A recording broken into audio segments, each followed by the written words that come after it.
5, 4, 3, 2, 1, 0.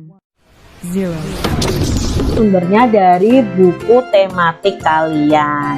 Jadi langsung saja kita belajar. Perhatikan gambar berikut. Apakah kamu masih ingat dengan ciri-ciri makhluk hidup? Ayo, ciri-ciri makhluk hidup apa saja adik-adik? Ya, makhluk hidup itu bernafas, bergerak, membutuhkan makan dan minum, berkembang biak, menanggapi rangsang ya, dan lain sebagainya. Nah, di sini apa saja ciri-ciri makhluk hidup yang bisa kamu temukan dari gambar tersebut? Apa nih adik-adik ciri-cirinya? Kak, itu ayam membutuhkan makan untuk hidup. Iya. Tumbuhan membutuhkan air untuk hidup. Betul juga adik-adik. Jadi ini adalah ciri-ciri makhluk hidup yang bisa kita temukan di gambar ini nih. Ciri-ciri makhluk hidup yang ada di gambar tadi nih. Ada yang pertama, tumbuhan itu memerlukan air. Kegiatan pada gambarnya adalah ketika ibu tadi menyiramkan air ke tanaman. Lalu ciri-ciri makhluk hidup yang kedua adalah ayam memerlukan makanan. Nah, ayah dan Siti tadi sedang memberikan makan. Yang ketiga, ayam berkembang biak. Nah, gambar jerami pada gambar tadi ya, itu ada ayam yang bertelur, ada juga gambar induk ayam beserta anaknya, berarti itu ciri-ciri ayam berkembang biak. Lalu manusia juga berkembang biak nih. Dari gambar tadi kita bisa ambil ciri-ciri makhluk hidup.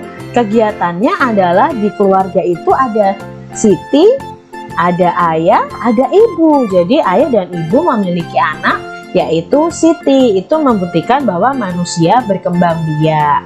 Lalu ciri-ciri makhluk hidup yang kelima adalah ayam tadi memerlukan minuman. Kegiatan pada gambarnya tadi ada tempat minumnya untuk minum air. Lalu ciri-ciri makhluk hidup yang keenam adalah hewan itu bergerak ya. Tadi dari gambar tadi kegiatannya ayam nampak menuju makanan, berjalan menuju makanan yang diberikan oleh Siti. Amati kedua gambar berikut. Apakah persamaan dari kedua gambar tersebut? Nah, ini ada gambar keluarga Siti dan ada gambar ayam. Apa persamaannya adik-adik? Kak, persamaannya mereka sama-sama sedang makan. Iya, mereka sama-sama sedang makan ya. Hubungan kedua gambar adalah adanya saling ketergantungan antara manusia dan hewan. Nah, selain tadi ya, sama-sama makan nih Kak Citra, ternyata di sini ada ketergantungan antara manusia dan hewan. Keluarga Siti sedang makan dengan lauk telur dan ayam. Nah, kita lihat di sini nih, ada telur, ada ayam. Gambar pertama menunjukkan Siti sekeluarga membutuhkan makanan.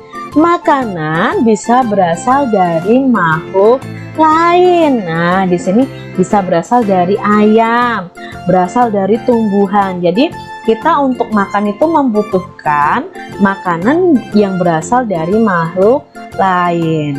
Gambar berikutnya menunjukkan perkembangbiakan ayam.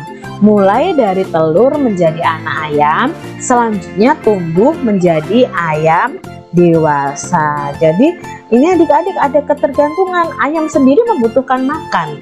Makanan itu berasal dari kita. Kita memberi makan ayam, maka ayam akan bertumbuh besar. Salah satu ciri makhluk hidup adalah berkembang biak dan tumbuh. Ayam berasal dari telur yang menetas menjadi anak ayam. Kemudian anak ayam itu tumbuh menjadi ayam dewasa. Setelah dewasa nih adik-adik, ayam yang betina akan menghasilkan telur kembali. Lalu telur itu akan menetas menjadi anak ayam. Setelah menjadi anak ayam menjadi ayam dewasa. Kalau yang betina bertelur lagi. Nah, Begitu seterusnya adik-adik. Anak ayam sangat lucu untuk dilihat dan dimainkan. Tetapi hati-hati, induk ayam akan marah jika kita mengganggu anaknya. Ya, kalau ada induk ayamnya, hati-hati adik-adik, kalian tidak boleh memainkan anak ayamnya. Kita dapat melihat anak ayam yang lucu sambil, itu bukan sambil ya, sambil menyanyikan lagu tentang anak ayam. Kira-kira lagu tentang anak ayam apa ya? Adik-adik tahu nggak lagunya? Ini dia lagunya, Anak Ayam, ciptaan NN. NN itu siapa kak? NN itu tidak diketahui nama yang menciptakan lagu ini. Nah, lagunya bagaimana adik-adik pasti tahu nih. Teko teko teko tek, anak ayam turun berkotek. Teko teko teko tek, anak ayam turun berkotek.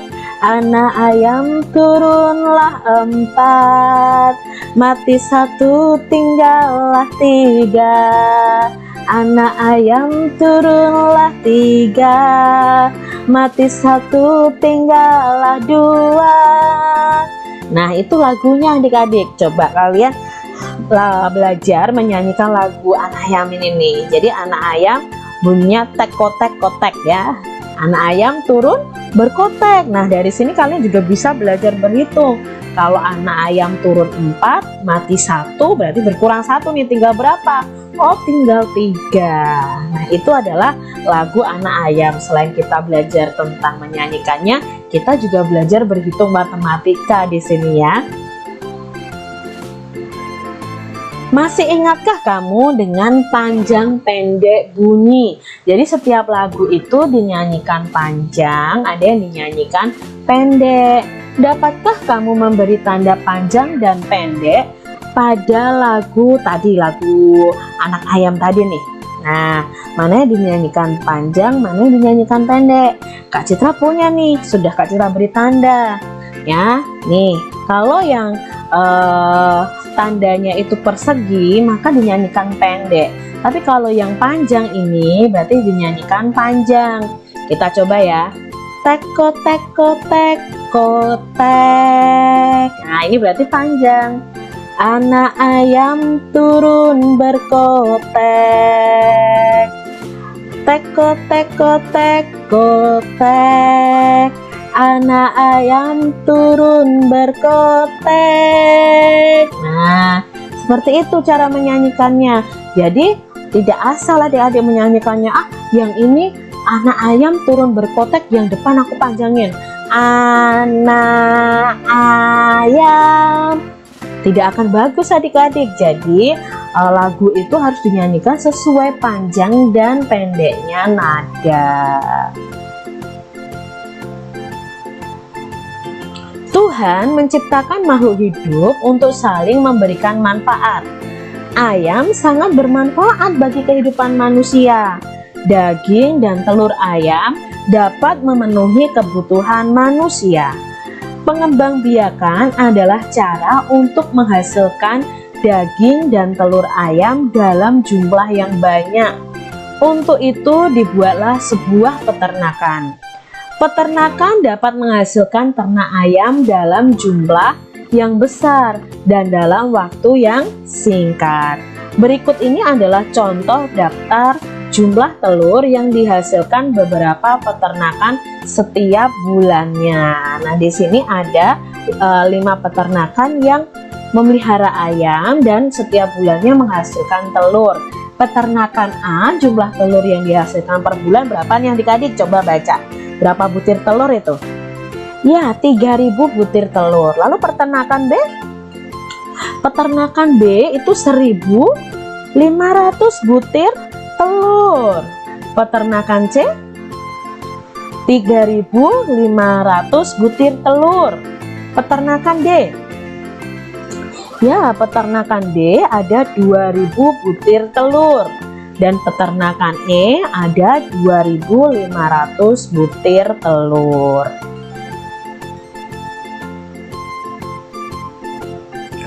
peternakan siapa yang paling banyak menghasilkan telur per bulan? Nah, kemarin kita belajar nih, untuk mengerutkan suatu bilangan itu kita lihat dari angka ribuan, baru ratusan, baru puluhan, baru satuan. Nah, kita lihat dulu yang paling banyak siapa dari ribuannya. 3, 1, 3, 2, 2. Berarti yang paling banyak berarti angka 3 kan yang paling besar. Berarti antara peternakan A atau C. Karena peternakan A dan C itu sama-sama 3000, kita lihat ratusannya. Di sini ratusannya 0, di sini 5. Berarti ini 500. Berarti yang paling banyak adalah peternakan yang C. Adik-adik, begitu caranya. Lalu peternakan siapa yang paling sedikit menghasilkan telur per bulan? Nah, tadi ya kita lihat dulu di ribuannya. Ribuannya ada 3, 1, 3, 2, 2. Mana yang paling sedikit? Angka 1 yang paling sedikit, berarti peternakan yang paling sedikit menghasilkan telur adalah peternakan B.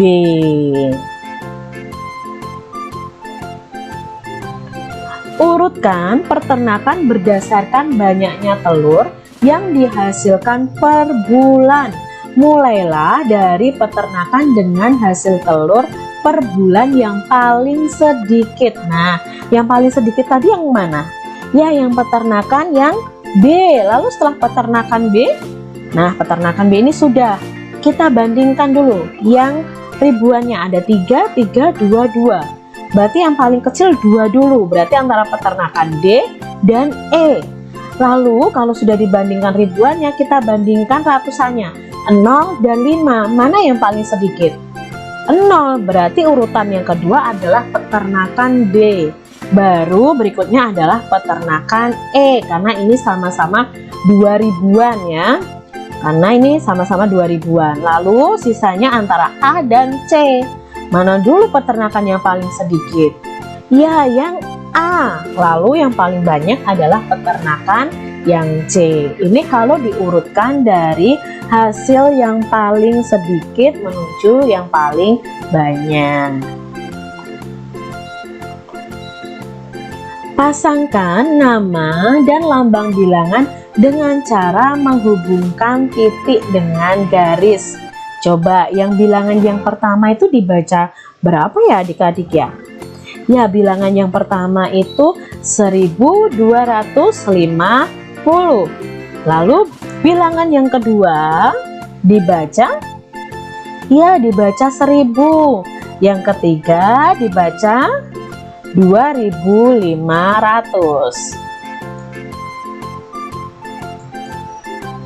Agar lebih mudah membaca bilangan, kamu juga dapat menggunakan aturan nilai tempat. Contohnya 1250. Nah, tabel nilai tempat 1250 ditunjukkan seperti berikut. Jadi seribuannya ada 1, ratusannya ada 2 ya, berarti dibaca nanti 200. Puluhannya ada 5, satuannya ada 0. Jadi angka 1 berada pada tempat ribuan sehingga bernilai 1000. Jadi ini nilainya 1000. Angka 2 berada di tempat ratusan sehingga bernilai 200. Angka 5 berada di tempat puluhan sehingga bernilai 50, dan angka 0 berada pada tempat satuan sehingga bernilai 0. Jadi bacanya 1250. Cobalah menuliskan bilangan pada tabel nilai tempat. Nah, ini bilangan ini dibaca, caranya kita pakai tabel dulu kalau ada yang belum bisa. Tabelnya itu terdiri dari ribuan, ratusan, puluhan, satuan. Angka berapa yang menempati ribuan? Ya, angka 4. Angka berapa yang menempati ratusan? Angka 7. Angka berapa yang menempati puluhan? Angka 5. Angka berapa yang menempati satuan? Angka 0. Diingat, 4 ini nilainya 4000 karena 4 ribuan, jadi nilainya 4000. 700-an itu nilainya 700. 50-an itu nilainya 50. 0 satuan ya nilainya 0. Maka kita baca 4750.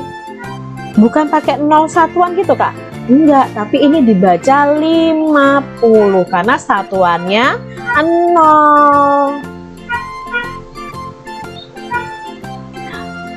Kita coba lagi adik-adik. Nah, sekarang menuliskan bilangannya. Bilangannya berapa? Dibaca 8417. Nah, kita pakai tabel lagi. Ribuannya berapa di sini? Ya, ribuannya 8. Ratusannya 400, berarti 4. Puluhannya tidak ada kata puluhan, Kak. Ada adik-adik, 17. Berarti ini angkanya 17 itu kan 1 dan 7. Maka puluhannya adalah 1. Satuannya adalah 7. Ya, jadi seperti ini adik-adik. Nilai 8 itu 8.000, nilainya 4 di ratusan itu 400, nilai di puluhannya, satu puluhan itu 10, nilai satuannya adalah 7. Maka menulisnya seperti ini, 8417, dibaca 8417. Nah, demikian adik-adik untuk pembelajaran kita hari ini. Semoga kalian mengerti dan memahami apa yang Kak Citra sampaikan. Jangan lupa untuk kalian like, komen, dan subscribe, serta nyalakan loncengnya tuh supaya kalian mendapatkan pemberitahuan kalau Kak Citra mengupload video baru. Untuk kalian bertanya, kalian bisa juga tulis di kolom komentar. Begitu adik-adik, sampai jumpa di video pembelajaran Kak Citra selanjutnya. Tetap semangat untuk belajar. Tuhan memberkati. Jangan lupa tekan tombol subscribe, lalu tekan loncengnya, tekan juga tombol like, lalu share ke media sosial kalian. Jangan lupa untuk ikuti media sosial Kak Citra. Terima kasih.